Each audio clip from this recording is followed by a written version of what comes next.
لا إله إلا الله.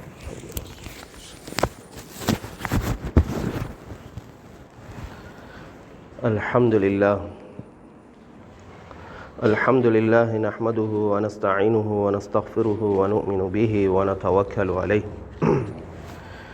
ونعوذ بالله من شرور أنفسنا ومن سيئات أعمالنا من يهده الله فلا مضل له ومن يضلله فلا هادي له ونشهد أن لا إله إلا الله ونشهد أن محمدا عبده ورسوله أما بعد فقد قال الله سبحانه وتعالى في محكم التنزيل بعد أعوذ بالله من الشيطان الرجيم بسم الله الرحمن الرحيم أرأيت الذي يكذب بالدين فذلك الذي يدع اليتيم ولا يحض على طعام المسكين صدق الله مولانا العظيم وقال نبينا عليه الصلاة والسلام أفضل أيام الدنيا أيام العشر صدق رسوله النبي الكريم وكما قال عليه الصلاة والسلام. இந்த பிரபஞ்சத்தை படைத்து பரிபாலித்து போஷிக்கக்கூடிய வல்லோனாம் அல்லாஹ் ஒருவனுக்கே புகழ் அனைத்தும் அல்ஹம்துலில்லாஹ். அவனை போற்றுகின்றோம், புகழுகின்றோம். உத்தம தூதர், சத்திய சீலர், சன்மார்க்க போதகர், சர்தார் துஆலம் முஹம்மது முஸ்தபா ஸல்லல்லாஹு அலைஹி வஸல்லம் அன்னவர்கள் மீதிலும் அன்னவர்களது வாழ்க்கை வழிமுறைகளை அணுவாக எடுத்து நடந்த முஃமினான ஆண் பெண் ஒவ்வொருத்தர் மீதிலும் சலாத் என்னும் கருணையும் சலாம் என்னும் இடேற்றம் உண்டாவதாக என்று வேண்டியதன் பின்னர் புனிதமானது ஜுமாவினுடைய கடமை நிறைவேற்றுவதற்காக வேண்டி உடலும் உடையும் சுத்தமாக இருக்கக்கூடிய நிலைமையிலே இஅ்திகாஃபுடைய நியத்துடன் அல்லாஹுடைய இல்லமாம் இந்த பள்ளிவாயிலே வந்து அமர்ந்திருக்கக்கூடிய அல்லாஹுடைய நல்லடியார்களே, அல்லாஹுக்கு சுப்ஹானஹு வ தஆலா என்னென்ன விடயங்களை எமது வாழ்க்கையில் எடுத்து நடக்கும்படி கட்டளையாக பிறப்பித்திருக்கின்றானோ அப்படியான ஒவ்வொரு காரியங்களையும் எம்மால் இயன்ற அளவு முயற்சி செய்து எடுத்து நடக்கும்படியும், எதை விட்டு தவிர்த்து நடக்கும்படி ஹராம் என்று தடுத்திருக்கின்றானோ, தடை கட்டளை விதித்திருக்கின்றானோ அப்படியான ஒவ்வொரு காரியங்களை விட்டும் 100க்கு 100 முற்றும் முழுதும் தூரமாக இருக்குமாறு முதலில் எனக்கும் அப்பால் உங்களுக்கும் வசியத்தும் நசீஹத்தும் செய்து கொள்கின்றேன். கண்ணியத்துக்குரிய இஸ்லாமிய நெஞ்சங்களே, அல்லாஹுக்கு சுப்ஹானஹு வ தஆலா இந்த உலகத்திலே காலத்துக்கு காலம் சந்தர்ப்பங்களை அல்லாஹ் தந்து கொண்டிருக்கின்றார். அன்புக்குரியவர்களே, இந்த உலகத்திலே 310 நாட்கள் இருக்கின்றது. அந்த நாட்களுக்கு எந்த அளவுக்கு சிறப்பு இருக்கின்றதோ அந்த அளவுக்கு வேறு எந்த நாளுக்கும் சிறப்பு கிடையாது. அதில் ஒன்றுதான் ரபீஉல் அவ்வலுடைய முதல் 10, அதே போன்று துல்ஹஜ் மாதத்தினுடைய முதல் 10, ரமலான் மாதத்தினுடைய கடைசி 10. அன்புக்குரியவர்களே, இப்பொழுது நாங்கள் துல்ஹஜ் மாதத்தினுடைய முதல் 10 அடைவதற்காக வேண்டி காத்து கொண்டு இருக்கின்றோம். அன்புக்குரியவர்களே, இன்று அதை தீர்மானிக்கக்கூடிய நாளாக இரவாக இருந்து கொண்டிருக்கின்றது. எனவே அல்லாஹ் சுப்ஹானஹு வ தஆலா இந்த 10 ஏராளமான சிறப்புகளை வைத்திருக்கின்றார். எந்த அளவுக்கு என்று சொன்ன அன்புக்குரியவர்களே, ரமலானுடைய மாதத்தினுடைய கடைசி 10 சிறந்ததா, துல்ஹஜ் மாதத்தினுடைய முதல் 10 சிறந்ததா என்று உலமாக்களுக்கு இடையிலே கருத்து வேறுபாடு. அதனுடைய சிறப்புகளை சொல்லுகின்றார்கள். கடைசியிலே முடிவுக்கு வருகின்றார்கள், ரமலானுடைய இரவு காலம் சிறந்தது, துல்ஹஜ் மாதத்தினுடைய பகல் காலம் சிறந்தது. அன்புக்குரியவர்களே, ரமலானுடைய காலத்தில் என்னென்ன வணக்க வழிபாடுகள் முக்கியத்துவம் கொடுத்து நாம் கடைசி 10 செய்கின்றோமோ இதே போன்று இந்த மாதத்திலும் நாம் செய்ய வேண்டும். முதல் 10 துல்ஹஜ் மாதத்தினுடைய முதல் 10 9வது நாள் அரஃபாவுடைய தினம் நோன்பு பிடிப்பது, அது தொடர்ந்து பெருநாளுடைய தினம் துல்ஹஜ் 10. அன்புக்குரியவர்களே, இரவு நிலைநாட்டுறது, அல்லாஹு அதிகமாக திக்ர் செய்கிறது, அல்லாஹ்விடத்தில் தௌபா செய்கிறது, நீயத்தை என் வாழ்க்கையை நான் மாற்றிக்கொள்வேன் என்று சொல்லக்கூடிய நீயத்தை வைக்கிறது, சஃபுல் அவ்வல வந்து என்னுடைய தொழுகையை நான் இதன் பக்குவமாக தொழுவேன் என்று சொல்லக்கூடிய நீயத்து வைப்பது. அன்புக்குரியவர்களே, இப்படியான அதிகமான சதகாக்கள் கொடுப்பது, குர்பான் கொடுப்பது, அதே போன்று அதிகமான சதகாக்களையும் கொடுப்பது, குர்ஆனை அதிகமாக ஓதுவது, அதே போன்று அதிகமாக அல்லாஹ்விடத்தில் துஆ செய்வது. 9வது நாள் அரஃபாவுடைய தினம் நோன்பு பிடிக்கிறது. அன்புக்குரியவர்களை, இப்படிப்பட்ட வணக்க வழிபாடுகளை எல்லாம் நாம் செய்வதற்கு இன்றைய தினம் எங்களுக்கு ஞாபகம் ஊட்டப்படுகின்றதே. நாம் நியத்து வைத்துக் கொள்ள வேண்டும். அன்புக்குரியவர்களை, இன்று அதிகமாக எங்களோட சமூகத்தில் ரமலானுடைய கடைசி 10 எல்லாருக்கும் ஞாபகம் இருக்குது. அமளிபாத் செய்யணும், அதுக்குரிய ஏற்பாடுகள் எல்லாம் நடக்குது. ஆனால் துல்ஹஜ் மாதத்தினுடைய முதல் 10 அது பெருநாள் வரக்காட்டியும் தெரியாது. அரபா நோன்பு அப்படியே நாங்கள் 9வது தினத்துடைய நோன்பை பிடிக்கிறது. 2 வருஷத்துடைய பாவம் மன்னிக்கப்படுது ஒரு நோன்பு பிடிப்பதன் மூலமாக. முடியும் என்றிருந்தால் இப்போலிருந்து எங்களுக்கு விட்டு விட்டாவது நோன்பு பிடிக்க முடியும். ஏனென்றா இந்த காலத்தில் என்னுடைய தலையங்கம் இதில் அன்புக்குரியவர்களே, எங்களுக்கு தெரியும் நிர்வாகத்துடைய தெரிவு எங்களுடைய மஸ்ஜிதில் தொடராக இருக்குது.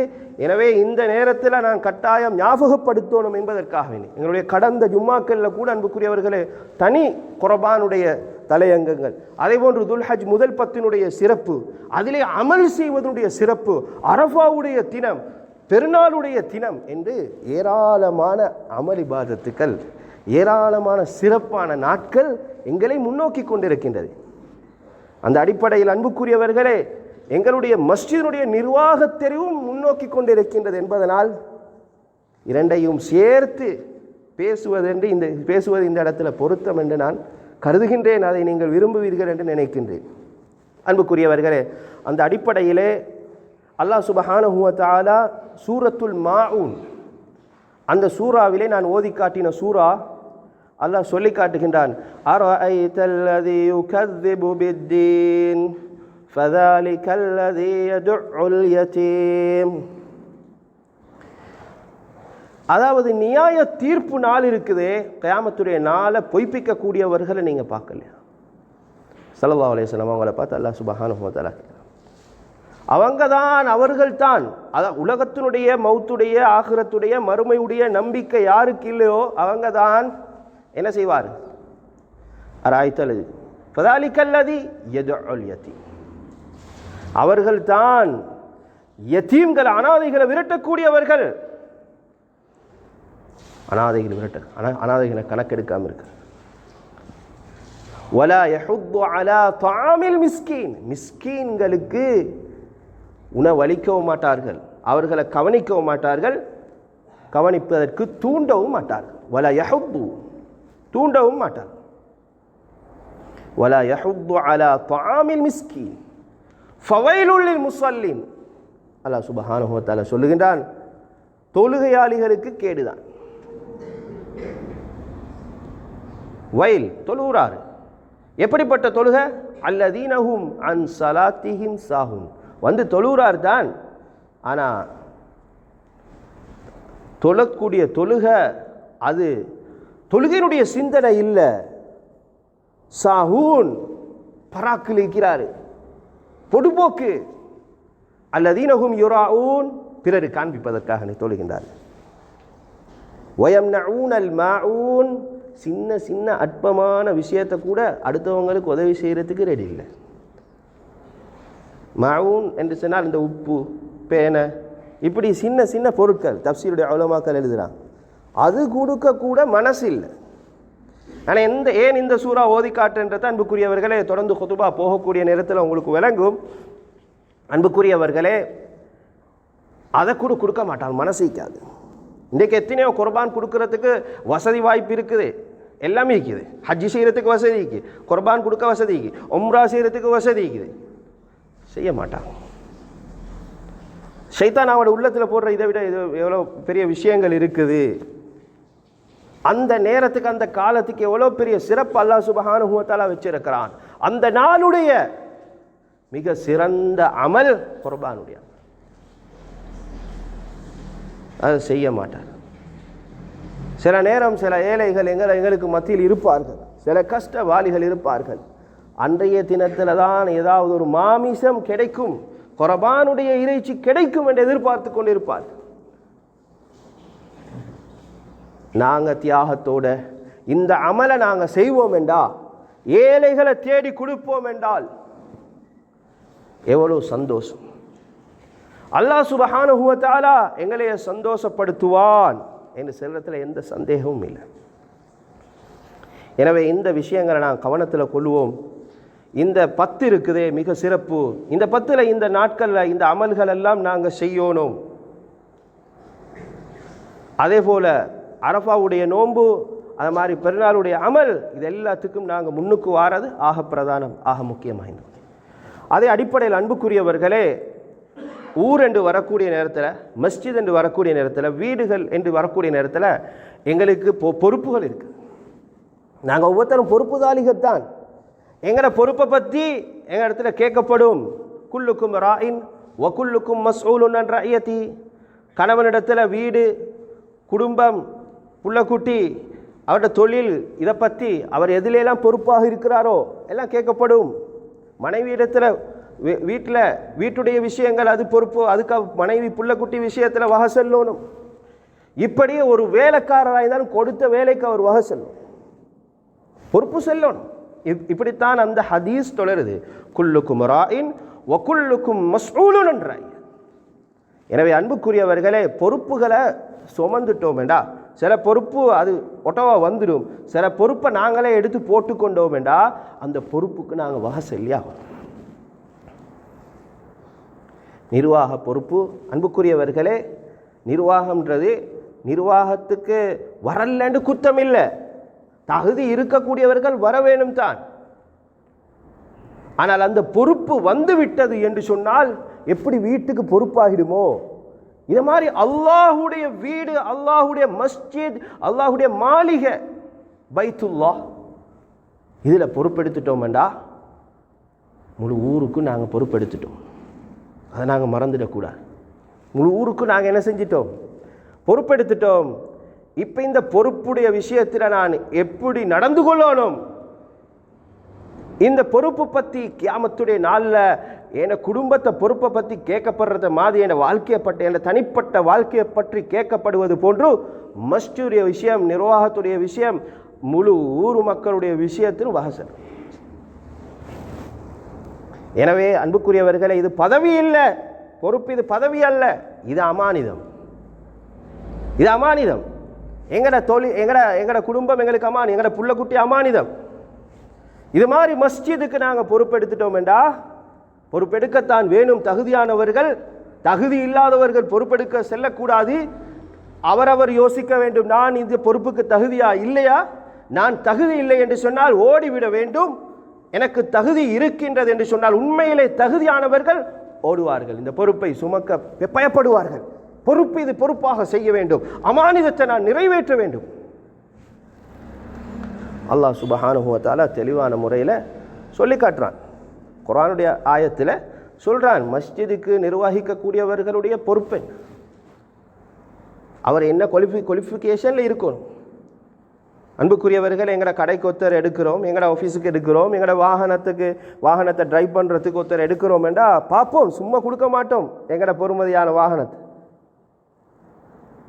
அன்புக்குரிய எங்களோட ஆஃபீஸை பொறுப்பு இல்லாதவர்கிட்ட கையில் கொடுத்தா என்ன நடக்கும்? அன்புக்குரியவர்களே, அல்லாஹுடைய வீடு, அல்லாஹுடைய மாளிகைக்கு பொறுப்பு எடுக்க போகிறோம், பொறுப்பு சாட்ட போகிறோம், பொறுப்பு கொடுக்க போகிறோம் என்றா நாங்கள் எவ்வளோ பார்க்கணும், எவ்வளோ யோசிக்கணும். அல்லாஹ் சொல்கிறான், இன்னமா யஅமுரு மசாஜித் அல்லாஹ். அவன் மஸ்ஜிதை நிர்வகிக்கக்கூடியவர்கள், அல்லாஹுடைய வீட்டை நிர்வகிக்கக்கூடியவர்கள், மன் ஆமன பில்லாஹ் வல் யௌமில் ஆகிர் வ அகாமஸ் ஸலாஹ் வ ஆத்தஸ் ஸகாஹ் வ லம் யக்ஷ இல்லல்லாஹ் ஃபஅஸா உலாயிக அன் யகூனு மினல் முஹ்ததீன். இப்போ மஸ்ஜிதை பரிபாலனம் செய்யக்கூடியவங்க, அவங்கள்ட்ட என்ன பண்பாடுகள் இருக்கணும், என்ன விடயங்கள் அவங்கள்ட்ட இருக்கணும், என்ன குவாலிஃபிகேஷன் இருக்கணும் என்று பார்க்கக்கூடிய நேரத்தில் அன்புக்குரியவர்களே, அவர் ஹாலிசன் லிவஜ்ஹில்லாஹ், எந்த கலங்கமும் இருக்கக்கூடாது, அல்லாஹுவ ஈமான் கொள்ளணும், மறுமை நாளை நம்பிக்கை இருக்கணும், அல்லாஹ்ட பயம். அன்புக்குரியவர்களே, நம்பிக்கை இருக்கணும். கபருடைய நம்பிக்கை, ஆகிரத்துடைய நம்பிக்கை, மறைமான கைபியத்துடைய கைபான விடயங்களுடைய நம்பிக்கை, அதில் சந்தேகம் இருக்குது, எனக்கு அதில் சந்தேகம் இருக்குது. இன்னும் பரிசீலனை செய்யணும் இருந்தா அந்த குவாலிஃபிகேஷனுக்கு உள்ளுக்கு நான் வரல, அதை நான் விளங்கி கொள்ளணும். இப்போ அந்த பொறுப்புக்கு போகக்கூடாது. முதலாவது. ரெண்டாவது, தொழுகையை நிலைநாட்டம். தொழுகையை சரியான முறையில் பக்குவமாக மனிதனுக்கு சில சில முன்பின்களாகத்தான் செய்யும். நிர்வாகத்தில் இருக்கக்கூடியவர்கள் என்று சொன்னாலும் மனிதர்கள் தான். ஆனால் நிர்வாக பொறுப்பு எடுக்கிறது அன்புக்குரியவர்களே ஒரு நாளைக்கு கூட சுபகுக்கு இல்லை. நான் என்ற செல்வேன் அன்புக்குரியவர்களே, நிர்வாகம் மஷூரா ஆகிக்குதே அதை சுபகுக்கு பின்னால் தான் வைக்கணும். தொடர்ந்து 3 மஷூரா வச்சா சிலவங்களுக்கு ராவேல தூங்கினா காலையில் எலும்பேலாம். இந்த பொடி இருக்குதே உடம்ப ஏழாமத்தான் முக்காவாசி பேரும் பள்ளிக்கு வரல. ஏன்னா அவருடைய உடம்புடைய கண்ட்ரோல் அவருடைய கையில் இல்லை. அதுக்கு காரணம் இருக்குது. அதை பேசிட்டு போனால் அதிலே தான் போகணும் அன்புக்குரியவர்களே. எல்லாம் வச்சாலும் கேட்காது. புழுந்தா மையத்து தான் சொல்கிறேன். சின்ன தூக்கம் தானே, மவுத்து தான் அது. சுபவுக்கு வரையில்லாதாக்கள் நிர்வாக பொறுப்பெடுக்கக்கூடாது. ஹக்கத்தனை செல்லணும். நாங்கள் அவருக்கு வர்றதுக்குரிய எல்லா வழியையும் அவர் செய்யணும். ஒரு நாளும் வரல. ஒரு இமாம் மஸ்ஜிதில் இருக்கக்கூடிய இமாம் சொல்கிறாரு, பள்ளியினுடைய நிர்வாகத்தில் இருக்கக்கூடிய மிக முக்கியமான பொறுப்பில் இருக்கக்கூடியவர். அந்த பொறுப்பு எதுன்னு சொல்லலை நான், முக்கியமான பொறுப்பில் இருக்கக்கூடியவர். அதையும் சொல்லித்தான் சொன்னார். பொறுப்பை எடுத்ததிலிருந்து 2 வருஷம் ஆகுது, இன்னும் ஒரு வருஷம் தான் நிற்குது. 3 வருஷம் தானே பொறுப்பெடுக்கிறது. ஒரு நாள் கூட அந்த பொறுப்பில் இருக்கிறவர் சுபகு தொழுகைக்கு வந்ததை நான் காணலை. பள்ளிக்கு வீட்டில் தொழுதிப்பாங்க, நாங்கள் நல்லெண்ணெய் வைப்போம். ஒரு நாளைக்கு வரையலாதா? அவ்வளோ பிரச்சனையா? நான் அல்லாஹ் சொல்றத சொல்றேன். தொழுகையை பக்குவமாக முன்னுக்கு வந்து நிலைநாட்டுறதுக்கு கஷ்டம். இந்த பொடியை கொண்டு வராட்டி இந்த மஸ்ஜிதுக்கு வந்து அல்லாஹுடைய மாளிகை எப்படி நிர்வகிப்பான்? அது யாராக இருந்தாலும் சரி, ஆலிம் என்று சொல்லி மிம்பரில் பேசுகிறேன்னு சரி, நானாக இருந்தாலும் சரி, நான் நிர்வாக பொறுப்பில் இருக்கிறேன் என்று சொல்லி எனக்கும் சேர்த்து தான் சொல்கிறேன். யாராக இருந்தாலும் சரி, தஹஜ்ஜுடைய தொழுகையை தவறாமல் தொழக்கூடியவராக இருக்கணும். சுபஹுடைய தொழுகையை தவறாமல் தொழக்கூடியவராக இருக்கணும். அதுக்கு 7 ஆண்டு சொன்னால் அன்புக்குரியவர்களை 3 மஷூராக்கள் வைக்கணும். 3க்கும் வந்து கொள்ளையலாண்டு சொன்னால் இடக்கடை விட்டாவது வரணும். 3ம் சுபஹு தொழுகைக்கு வந்ததுக்கு பின்னால் தான் மஷூரா. எங்கள் ஊரில் அப்படி செய்கிறாங்க. அதைத்தான் நான் சொல்கிறேன். நானும் நிர்வாகத்தில் இருந்தேன். சிலவங்களுக்கு எடுத்து போட்டதுக்கு பின்னாலேயும் எல்லாருக்கும் அப்படி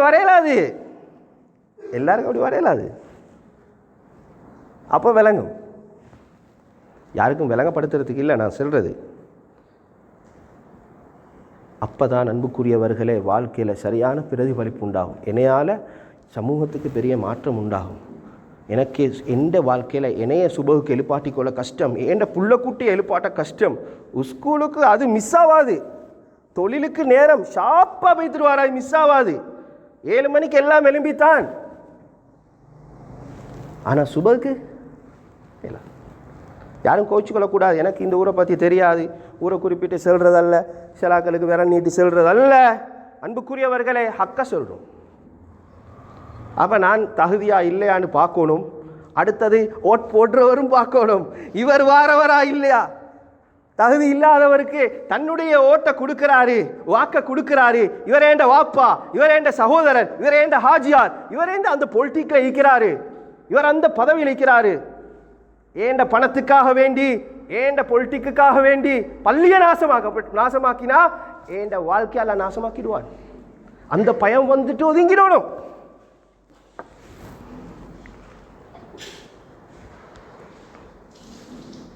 அந்த பயம், அதுதான் அல்லாட பயம்.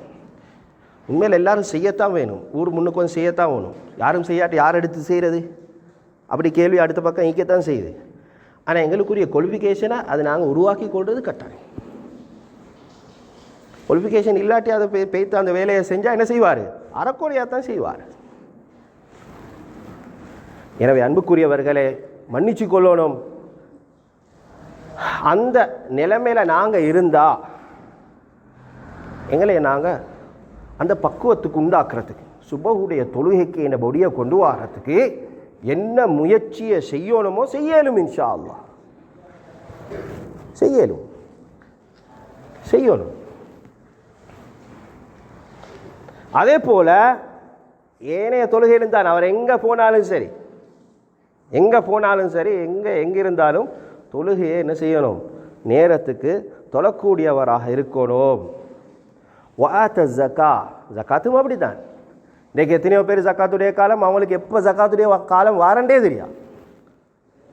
நாங்கள் நினச்சிக்கொண்டு இருக்கிற ஜக்காத்தெல்லாம் கணக்கு பார்த்து சரியாக கொடுக்குறேன்டு, கணக்கு பார்த்து எல்லாரும் சரியாக ஜக்காத்தை கொடுக்கக்கூடியவங்களாக இருந்தால், அன்புக்குரியவர்களே, இன்றைக்கு எந்த நேரம் கஷ்டம்தான், ஏழைகள் பிரச்சனைகள் உள்ளவங்க குடும்ப உறவுகளுக்குள்ளுக்கே நிறைய இருக்குது. நிர்வாகம் அதுக்கு முன்மாதிரியாக இருக்கணும். யார் நிர்வாகத்தில் வாராங்களோ அல்லாஹ் சொல்கிறான் குவாலிஃபிகேஷன், டைமுக்கு நேரத்துக்கு பார்த்து தன்னுடைய ஜக்காத்தை கணக்கு பார்த்து கொடுக்குறவனாக இருக்கணும். வகாமுஸ்ஸலா வ ஆத்த ஜக்கா வலம் யக்ஷ இல்லல்லாஹ். அல்லாஹ்வை தவிர எந்த விஷயத்திலும் யாருக்கும் பயப்படக்கூடாது. யாருக்கும் பயந்து நிர்வாகம் செய்கிறதல்ல. பள்ளியிட நிர்வாகம் ஹக் ஏதோ அது என்ன முறைப்படி செய்யணுமோ அல்லாஹ்வுக்கு. நீதி தவறக்கூடாது, நேர்மையாக நடக்கணும். அவருக்கு ஒரு சட்டம், இவருக்கு ஒரு சட்டம், அவரோட ஒரு மாதிரி நடந்து கொள்ற, இவரோட இன்னொரு மாதிரி நடந்து கொள்ற, இப்படி பழக்கம் எங்கள்கிட்ட இருக்குதுண்டா பொறுப்பெடுக்கப்படாது. அல்லாஹ்க்கு மட்டும்தான் பயப்படணும். இவருக்கு நாங்கள் அப்படி செஞ்சுட்டா. நான் ஒரு ஊரில் ஹுத்பாக்கு போய்த்திருந்தேன், கொழும்பை தாண்டிய ஒரு ஊரில். ஞாபகம் வந்துச்சு அன்புக்குரியவர்களே. வளமையாக இப்போ ஒரு மணி ஆயினா ஹுத்பாவை என்ன செஞ்சிடணும், முடிக்கணும். நேரம் கூடுதலாக இருக்குது, 1 மணிக்கு முடிச்சிடணும் எப்படி ஆளும் சொல்லி நான் ஹுத்பாவை அன்புக்குரியவர்களே நேரத்துக்கு முடிச்சுட்டு கீழே இறங்கி சஃப்ல இருக்கிறேன் இமாமத்துக்கு. 1 மணிக்கு 1 நிமிஷம் அரை நிமிஷத்தில் பெய்த்து கொண்டு டைம் தொழுகைக்கு நிற்கிறேன். நல்ல பரக்கத்தா, இப்போ மாதிரி இல்லை. 12:10 பயானி ஸ்டார்ட். நான் சஃப்ல முசல்லால் இருக்கிறேன். பின்னுக்கு இருந்த ஒரு நிர்வாகத்தில் முக்கியமான ஒருத்தர் செல்றாரு, மக்களுக்கு முன்னால் என்னட்ட செல்றாரு, இங்கே 1 மணிக்கு தான் தொழிக்கிறேன்டாரு. எனக்கு அப்செட் என்னண்டா, நான் நேரத்தை பின்னுக்காக்கிட்டேனா இல்லாட்டி எனக்கு அது அப்படியான்ட்டு நானும் அப்படி பார்த்துட்டு மெதுவாக தொழுகையை ஸ்டார்ட் பண்ணிட்டேன். அதுக்கடுத்த தொழுகைக்கத்தானே வேணும். எல்லாம் முடிஞ்சு ரூமுக்கு போய்த்தோன்னு சொன்னார், பஜாரில் கடையில் பிஸ்னஸ் புடவை கடை அங்கே இங்கே அந்த பெரிய பஜார் ஏரியா உள்ளுக்கு, அது பள்ளி இருக்கிறது உள்ளுக்கு தான், பஜாரில் இருந்து வாரது ஊருக்கு. அவங்க கடை செஞ்சுட்டு 1 மணிக்கு தான் வாரான். கடை செஞ்சுட்டு அவங்க அதிலிருந்து துருவா பள்ளிக்கு வாரது 1 மணிக்கு. 1 மணின்னா 1 மணிக்கு லேட்டாகி தான் வார. 1 மணிக்கு நாங்கள் தொழுகையை ஸ்டார்ட் பண்ணிட்டோமேண்டா அவங்களுக்கு ரக்காத் மிஸ் ஆகிடும், தொழுகை மிஸ் ஆகிடும். இதுக்காக வேண்டி இந்த நிர்வாகத்தில் இருக்கக்கூடியவர் செல்றாரு, இங்கே 1 மணிக்கு தான் தொழிக்கிறேன் அப்படின்னா நான் கொஞ்சம் முன்னுக்கு வந்துட்டு முசல்லாக்கு விளங்கிச்சோ தெரியும் அவங்களுக்கு. நான் கூப்பிட்டு சொன்னேன், நீங்கள் இப்படி நிர்வாகம் செய்ய வேணாம். என் வாழ்க்கையிலே நடக்காத ஒரு விஷயம் நடந்திருக்குது. ஓல் சிலோன்லேயே நல்லா நடக்கிறப்பையால் ஜும்மா பயான் செஞ்சிருக்கிறேன். ஆனால் இப்படி என்கிட்ட சென்னது நீங்கள் உங்களோட ஊரில் நீங்கள் மட்டும்தான், உங்களோட நிர்வாகம் மட்டும்தான். என்னத்தண்டா அவங்களோட நேரத்துக்கு முன்னுக்கு இவங்க தொழுவிச்சுட்டேன்னா அவங்க குழம்புவாங்க, பிரச்சனை பண்ணுவாங்க. அவங்க வாரது 1 மணிக்கு தான். சுபஹானல்லாஹ். அவங்களுக்கு பயந்து இவங்க நிர்வாகம் செய்யணுமா? வலம் யக்ஷா இல்லல்லாஹ். அது எவ்வளோ பெரிய ஆளாக இருந்தாலும் பிரச்சனை இல்லை. மஸ்ஜிது கொண்டு ஒரு நேரம் இருந்தால் அந்த நேரம் எல்லாருக்கும் உண்டு தான். நேரம் பிந்தினத்துக்கு பிரச்சனை இல்லை. எவ்வளவும் நீங்கள் 1:30 வரை காட்டி பயம் பண்ணினாலும் நாங்கள் ஒன்றும் செல்ல மாட்டோம். ஆனால் 1 மணிக்கு முன்னால் தொழுவிச்சிடுவானோம். எனக்கு அவங்களோட பேசுகிறதுக்கு உரிமையும் இருக்குது. ஆனால் நான் உரிமையோடு செல்லிட்டும் வந்தேன். இன்னொரு நிர்வாகத்தில் இருக்கும், அதுக்கு இடையில நான் கொஞ்சம் நேரத்தோடு முடிக்கிறேன் என்று சொல்லி கோலும் பண்ணிக்கிறார் 2-3 பேருக்கு அந்த ஜும்மா டைமில். ஏண்டா அவ்வளோ பயம் என்ன? அப்போ பாருங்கள், நான் இந்த வலம் யக்ஷா இல்லல்லாஹ்க்கு விளக்கம் சொல்கிறேன், நடந்த சம்பவத்தை சொல்கிறேன். எடுத்துகிட்டு வந்த நிறைய விஷயம் இருக்குது அன்புக்குரியவர்களே. நேரம் முடிஞ்சிருச்சு. இதுதான் அல்லாஹ்க்கு பயந்து எல்லாரோடையும். மஸ்ஜிதில் வேலை செய்யக்கூடிய இமாம் இல்லை, நான் ஞாபகப்படுத்துகிற அன்புக்குரியவர் இமாமாக இருந்தால் இன்றைக்கு எவ்வளோ அநியாயங்கள் நடக்கு. நாங்கள் வந்தது இந்த பொறுப்புகளை சுமக்கிறது என்னத்துக்கு, எடுக்கிறது என்னத்துக்கு? அன்புக்குரியவர்களே, இது பெரிய பாக்கியம். இந்த சேவை செஞ்சு இதெல்லாம் செஞ்சு கொடுத்தா மக்கள் செய்யக்கூடிய அமல்களுடைய எல்லா கூலி நிர்வாகத்துக்கு கிடைக்கும். அவ்வளோ பெரிய பாக்கியம்தான், அதெல்லாம் கிடைக்கும். அவர் போட்டு கொடுத்த லைட்டுக்கு, சுத்த வச்ச ஃபேனுக்கு, எல்லாத்துக்கும் அவருக்கு நன்மை பரக்கத்தா கிடைக்கும். பொறுப்பு தான். ஆனால் பார்க்கணும், இந்த பொறுப்புக்கு நான் தகுதியா? சில சஹாபாக்கள் அபூதர் ரலியல்லாஹு தஆலா அவங்க கேட்குறாங்க ஸல்லல்லாஹு அலைஹி வஸல்லம் அவர்களிடத்தில், யா ரசூலல்லாஹ், என்னே பொறுப்பு போடுங்களே. தெளிவாக ஹதீஸ் எழுதிட்டு வந்திருக்கிறேன், நான் சுருக்கி சொல்கிறேன். அன்புக்குரியவர்களே, ஸல்லல்லாஹு அலைஹி வஸல்லம் எவ்வளோ அஹ்லாக்குன்னு பாருங்க. கையை அப்படியே போட்டு முதுகில் தட்டி சொல்கிறாங்க, வாப்பா உங்களுக்கு ஏலா, இன்னக்க வஈஃப், நீங்கள் சரியான பலகீனம். இது பலகீனமாக்கள் இல்லை செய்கிறது, நல்ல கம்பீரமாக நல்ல கூவத்தாக அவங்களுக்கு விளங்கு. எங்களோட கெப்பாசிட்டி எங்களுக்கு விளங்கணும். எனக்கு இந்த பொறுப்பை செய்யலுமா, பொறுப்பை கொடுக்குறதுக்கு விளங்கணும். இவர் வந்தால் இந்த பொறுப்பை செய்வாரா, இவருக்கு தொழுகை ஈக்குதா, இவர் ஹராம் ஹலால் விஷயத்தில் எப்படி ஈக்கிறாரு, இவரோட வீட்டு நிலைமை எப்படி இருக்குது, ஊரில் 400-500 குடும்பம், முழு ஊரில் இருக்கக்கூடிய ஆண் பெண் 1000-400 பேர் இருக்கிறாங்க. தொழுகைக்கு வரக்கூடிய இவ்வளவையும் தொழுகையாளி ஆக்கணும். இல்லாட்டி இவர் கியாமத்தினால் அல்லா இடத்துல வகை செல்லணுமா இல்லையா? நிர்வாக பொறுப்பில் இருக்கக்கூடியவரா? பொறுப்பில் இருக்கக்கூடியவங்க, நிர்வாகத்தில் வரக்கூடியவங்க பொறுப்பு செல்லணும்.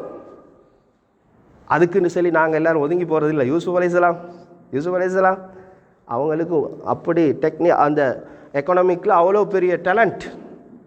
அல்லாஹ் குர்ஆனுடைய ஆயத்தில் செல்றான், அவங்களே சொல்கிறாங்க, பொருளாதார அமைச்சராக என்ன நியமிங்கோ, இஜ்அல்னி அலா ஹஸாயினில் அர்த். உண்மையான தகுதி இருந்தால் முன்னுக்கு வந்து தகுதி எடுக்கணும், பாரம் எடுக்கணும். இல்லாட்டி தகுதி இல்லாமல் பாரம் எடுப்பான். அதுக்கு நாங்கள் வகை செல்ல வேண்டி வரும். ஓட பிடிச்சிட்டு வரணும். அவரை வேணும் எத்தனையோ ட்ரிக்ஸ் முன்னுக்கு சொல்லி கொள்கிறேன். நான்டா இது பூரா செய்ய மாட்டேன், 3 வருஷம் முடிஞ்சு அப்படின்ற, நான்டா பொறுப்புக்கு வரவே மாட்டேன், நான் எத்தனையோ தடவை செஞ்சாச்சின்னு முன்னுக்கு சொல்லி பின்னால் அன்புக்குரியவர்களே பல திட்டங்களை போடுற, எல்லாருக்கும் கால் பண்ணுற, எல்லாருக்கும் மெசேஜ் அனுப்புகிற. நான் கண்ணால் பார்த்துக்கிறேன். அன்புக்குரியவர்களே, அல்லாஹுக்காக வேண்டி செய்யணும். அல்லாஹ்ட மஸ்ஜித், அல்லாஹுக்காக வேண்டி இந்த பொறுப்பை நாங்கள் செய்வோம். அன்புக்குரியவர்களே, எங்களோட நிலைமைகளை விளங்கணும். பாவத்தில் அதாவது பெரும் பாவங்கள் செய்யக்கூடியவர்களாக நாங்கள் இருந்தால் முதலாவது நாங்கள் போய்த்து தௌபா தான் செய்யணுமே தவிர, சின்ன பாவத்தில் கூட சில பாவத்துக்கு இவர் எடிட்டாக இருக்கிறார். உலமாக்கள் சொல்கிற விஷயத்தை நான் சொல்கிறேன். சில பாவத்துக்கு எடிட் இவர் நிர்வாகத்துக்கு வர பார்க்குறார். சின்ன பாவமே, பெரிய பாவம் செய்கிறாங்க வரவே இயலாது. சின்ன பாவத்தில் எடிட்டாகி இருந்தால் வர இயலாது. அசர்ரத் என்று சொல்லக்கூடிய வார்த்தை, விடாப்பிடி சொல்லுவோமே. அன்புக்குரியவர்களே, அப்படிப்பட்டவர்கள் கூட வரையலாம். நேர்மையாக நடக்கணும், நீதமாக நடக்கணும், அல்லாஹ்வை பயந்து நடக்கணும், அல்லாஹ்வுக்காக வேண்டி செய்யணும், யாருக்கு காட்டுறதுக்கு செய்கிறதில்லை. தொழுகையை பக்குவமாக தொழணும், வியாபாரத்தில் ஹராம் ஹலால் பேணணும், தனிப்பட்ட வாழ்க்கையில் பக்குவம் இருக்கணும். இல்லாமல் இருந்தால் தான் எங்களால் பிரதிபலிக்கும், இல்லைண்டா பொறுப்பை எடுக்கக்கூடாது. இதுக்கு முன்னாலே கேட்டிருப்பீங்க அன்புக்குரியவர்களே. கடந்து இதுக்கு பின்னால் வரக்கூடிய காலங்கள்லையும் நான் கேட்போம், பொறுப்புக்கு நான் தகுதி என்று இருந்தால் உண்மையில நான் பார்க்கணும், என் வாழ்க்கை இந்த பொறுப்பை நான் எடுத்து செய்வேன். முழு ஊரும் பள்ளிக்குள்ளுக்கு மட்டும் இல்லை, சம்பளம் கொடுக்கறது, பள்ளி வேலைகளை செஞ்சு முடிச்சுட்டா எல்லாம் சரி அப்படின்றது இல்லை. முழு ஊருக்கும் எல்லா விஷயத்திலையும் பொறுப்பு. ஸல்லல்லாஹு அலைஹி வஸல்லம் அவர்களுடைய காலத்தில் இதை மட்டும் சொல்லி அன்புக்குரியவர்களை நான் முடிச்சுக்கொள்கிறேன். ஸல்லல்லாஹு அலைஹி வஸல்லம் அவருடைய காலத்தில் ஸல்லல்லாஹு அலைஹி வஸல்லம் அவர்களுடைய எக்கனாமிக் அதில் பொருளாதார ஒற்றுமை எப்படி இருந்துச்சுண்டா, ஸல்லல்லாஹு அலைஹி வஸல்லம் உடைய காலத்தில் பொருளாதார ஒற்றுமை எப்படி இருந்துச்சுன்னா 8 விதமான பொருட்கள் வரும். 8 விதமான பொருட்கள் வரும். துர்ருல் முக்தார் என்று சொல்லக்கூடிய கிதாபில் பதிவு செய்யப்பட்டிருக்குது. ஹிபாத்துகள் வரும், நன்கொடைகள், பள்ளிக்கு வார நுதூர்கள், நேர்ச்சைகள், உதஹியா, குர்பான் கொடுக்குறோம் தானே, எல்லாம் வார, எல்லாம் பள்ளிக்கு தான் வார. வசியாக்கள், வசியத் செஞ்சு கொண்டு கொடுப்பாங்க. ஜகாத் வரும், சதக்கா வரும், கஃபாரா வரும், ஹதியா வரும், வகுஃப், இப்படி 8 பொருட்கள் வரும். என்ன செய்வாங்க தெரியுமா? எல்லாத்தையும் எடுத்து தேவையான ஆட்களுக்கு அழகாக பிரித்து கொடுப்பாங்க. அதுவும் ஒரு 8 கூட்டம். அன்புக்குரியவர்களே, சிறுவர்களுடைய கல்விக்கு, அஸ்ஹாபு சுஃபாக்கு, வழி தவறியவர்கள், லுகாப் என்று சொல்லக்கூடிய ஃபகீர்கள், மிஸ்கீன்கள், வயது அதாவது வயோதிபர்கள், ஆகாத் ஏலாதவர்கள், பிசிக்கல் ப்ராப்ளம் இருக்கக்கூடியவர்கள், விதவைகள், மாற்றுத்திறனாளி, இப்படி பட்டியல் போடுறாங்க. தேவை உடையவங்கள் எல்லாம் பார்த்து அப்படி அழகாக பிரித்து கொடுப்பாங்க. எங்களோட ஊர்கள்லையும் அப்படித்தான் அல்லாஹ்வுடைய கிருபையால் செஞ்சு கொண்டு போகிறது இல்லைன்னு சொல்ல வரல. அப்போ நான் என்ன செல்ல வரேன்டா, மஸ்ஜிதுக்குள்ளுக்கு வந்து தொழுகிறது போகிறது, மஸ்ஜிதுடைய விஷயங்களை செஞ்சுட்டு போகிற மட்டும் இல்லை, முழு ஊருக்கும் நாளைக்கு மறுமை நாளில் பொறுப்பு செல்லணும். இந்த விஷயம் எல்லாத்திலையும் ஹஸ் உமர் ரலியல்லாஹு தஆலா அவருடைய ஆட்சியை பற்றி நாங்கள் பேசுகிறோம். அப்படி ஒரு ஆட்சி வரையலாம். என்ன காரணம் தெரியுமா? ஒரே ஒரு உதாரணம் சொல்கிறேன். ஹஜ்ரத் உமர் ரலியல்லாஹு தஆலா அவருடைய பொறுப்புக்கு இன்றைக்கு அந்நிய மக்களும் கூட பெருசாக பேசுகிறதுக்கு காரணம் என்ன தெரியுமா? அவங்களே ஒரு சாப்பாடு, ஒரு தடவை ஒரு விருந்து, எல்லாரும் வந்து விருந்து சாப்பாடு சாப்பிட்டு கொண்டிருக்கிறான். இவங்க ஒரு மூளைக்குள்ளுக்கு காஞ்ச ரொட்டி, அதே சாப்பாட்டு அதே ஹோலில் காஞ்ச ரொட்டியை பேசி சாப்பிட்டு கொண்டிருக்கிறாங்க. அவங்களோட சாப்பாடு எல்லாம் நல்ல இறைச்சி, எல்லாம் நல்ல பிரியாணி சாப்பிட்டு கொண்டிருக்கிறாங்க. இவர் ஒரு மூலையில் போய்த்து காஞ்ச ரொட்டியை திண்டு கொண்டிருக்கிறார். கேட்டால் செல்றாரு, இந்த ஊரில் இருக்கக்கூடிய மிருகங்கள், எங்கேயோ ஒரு இடத்துல இருக்கக்கூடிய மனிதன், அந்நிய மனிதனாக இருந்தாலும் அவனுக்கு தின்னாமல் இருக்கக்கூடிய நிலைமையில் நான் ஆடம்பரமான சாப்பாடை சாப்பிட்டா அல்லா இடத்துல வகை செல்ல வேண்டி வரும்.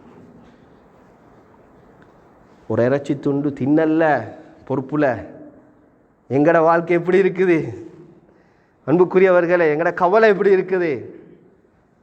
இதுதான் ஒரு உதாரணம். இது மாதிரி நிறைய இருக்குது அன்புக்குரியவர்களே. சில இமாம்கள், சில மகான்கள் மஸ்ஜிதுகளுக்கு பெரிய பொறுப்பில் இருந்தாங்க. அவங்களோட பயபக்தி, அவங்களோட தக்குவா, அவங்களோட வாழ்க்கை வழிமுறை, பேர பிள்ளைகள் அதுக்கு மாற்றம் செஞ்சார்கள். கொஞ்ச காலத்துக்கு பின்னால் அதே பள்ளியில் பிச்சை எடுத்ததை பார்த்தாங்க. அதில் சூறையாடினோடனே என்ன நடந்துச்சு? அவங்களே பேர பிள்ளைகள் பிச்சை எடுத்தாங்க. அவ்வளோ டேஞ்சரான விஷயம் பள்ளின்றது. ஒரு ஊசி பைத்திரப்படாது. ஒரு எங்களோட வீட்டுக்கு சொர்க்கத்தோடு விளையாடுறது. மீனரசில் சொல்லுவார் தானே, சொர்க்கத்தோடு விளையாடுற விஷயம். எங்கட தனிப்பட்ட வாழ்க்கை நான் எப்படி தப்பி நரகத்திலிருந்து சொர்க்கத்துக்கு போனாக பார்க்குறேன். முழு பொறுப்பையும் எடுத்துக்கொண்டு எங்கட சொர்க்கத்தோடு விளையாடுற விஷயம். அதனால் இது பதவி, நான் தலைவர், நான் செக்ரட்டரி, நான் இன்ன பதவி என்றது இல்லை அன்புக்குரியவர்களை. இது அமானிதம், இது பொறுப்புக்குள்ளவங்களை நாங்கள் கொண்டு சேர்க்கத்தான் வேணும். தகுதி இல்லைன்னு சொன்னால் அதுக்கு வரக்கூடாது. அல்லாஹ் வல்ல ஹக்கு சுப்ஹானஹு வ தஆலா நிலைமைகள் அனைத்தையும் சீராக்குவனாக. இந்த கஷ்டங்கள் நீக்கிறியா அல்லாஹ், துன்பங்களை அகற்றியா அல்லாஹ், எங்களோட துஆக்களை கபூல் செஞ்சுக்க ரஹ்மானே. யா அல்லாஹ், எங்களோட உள்ளத்தில் மூசலாடக்கூடிய தேவைகள், ஹாஜத்துகள் அனைத்தையும் நிறைவேற்றி தந்துட ரஹ்மானே. யா அல்லாஹ், எங்களை அனைத்து பிரச்சனையும் நீக்கிறியா அல்லாஹ். இந்த துல்ஹஜ் மாதத்தில் முதல் 10 பிரயோசனமாக கழித்த கூட்டத்தை எங்களை சேர்த்திரியா அல்லாஹ். அரஃபா நோன்பு பிடிக்கக்கூடிய பாக்கியத்தை தந்திரியா அல்லாஹ். நல்லமல் செஞ்ச கூட்டத்தில் எங்களை சேர்த்திரியா அல்லாஹ். சந்தோஷமாக யா அல்லாஹ் பெருநாளுடைய தினத்தை கொண்டாடக்கூடிய பாக்கியத்தை எங்கள் எல்லாருக்கும் தந்திரியா அல்லாஹ். முழு உலகத்தில் எந்த மூலையில் யார் யாருக்கு என்னென்ன கஷ்டமோ யா அல்லாஹ், அவங்களுடைய கஷ்டத்தை நீ போக்கிறியா அல்லாஹ். எங்களை தாய் தகப்பன் கபுராளிகளாக இருக்கிற கபுர விசாலமானதாக வெளிச்சமான சுவர்க்கத்தினுடைய பூஞ்சோலையாக ஆக்கிறியா அல்லாஹ். யால ஹஜ்ஜி செய்யக்கூடிய பாக்கியத்தை எங்களுக்கு தந்திரியா அல்லாஹ். உம்ரா செய்யக்கூடிய பாக்கியத்தை தந்திரியா அல்லாஹ். எங்களை எத்தனையோ சகோதரர்கள் போயிட்டு வராங்க யா அல்லாஹ். இன்னும் எங்களுக்கு அந்த சந்தர்ப்பம் கிடைக்கலையா அல்லாஹ். அந்த பாக்கியத்தை எங்களுக்கு தந்துடு ரஹ்மானே. பலஸ்தீனில் மக்கள் அடிபட்டு கொண்டு இருக்கிறார் ரஹ்மானே. ரஃபால தாக்கப்பட்டு கொண்டு இருக்கின்றார்கள் ரஹ்மானே. யா அல்லாஹ், பச்சிலம் குழந்தைகள் ரஹ்மானே, இரக்கம் காட்டிறியா அல்லாஹ். துஆக்களை கபூல் செஞ்சுக்க ரஹ்மானே. வ ஆகிரு தஅவானா அல்ஹம்துலில்லாஹி ரப்பில் ஆலமீன்.